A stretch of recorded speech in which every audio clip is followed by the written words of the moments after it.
Okay, guys, I can see where the old gasket's at, so we're gonna peel that out, make sure that's all nice and clean, and get all this stuff nice and clean. And once this is all clean, I'll start grabbing. I'm gonna go look for the gaskets, and I'll bring the transmission over so we can get that all set up to be put in, and go from there. So we're gonna get there, keep on moving. All right, guys. Okay. All cleaned up, ready to go.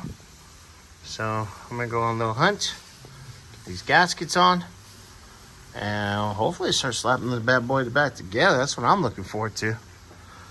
We'll get the transmission and all that stuff over here so it's ready to go, and go from there. All right, guys.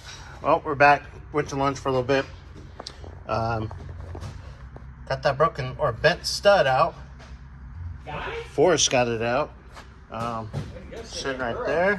Not today, Satan. Nice job, sir. So he's gonna finish cleaning around that. Yeah, And timing. He's gonna take the timing chain set off, put the new one on. We found gaskets. I'm going to So we're gonna start getting ready for all this stuff. Yeah, I was gonna do that. Gonna put the crank seal in, put the water pump on, Start slamming it back together. and going from there. Coming along, boys. Okay, guys. Well, got the crank seal in, water pumps in, bolts holding it on so the gasket can dry, and yeah, got that right now.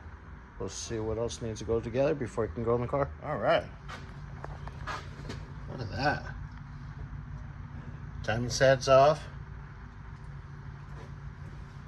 You got the new one somewhere? It's on the floor.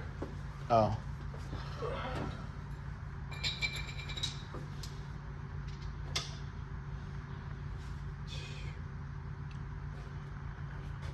Fucking plastic and nylon. That's crazy. Oh, I see it now. New set's right there. Nice good stuff. We can get that in. And getting ready to put the thermostat housing on the intake. So when we're ready, it'll be like plop right in. All right. Whee! It's a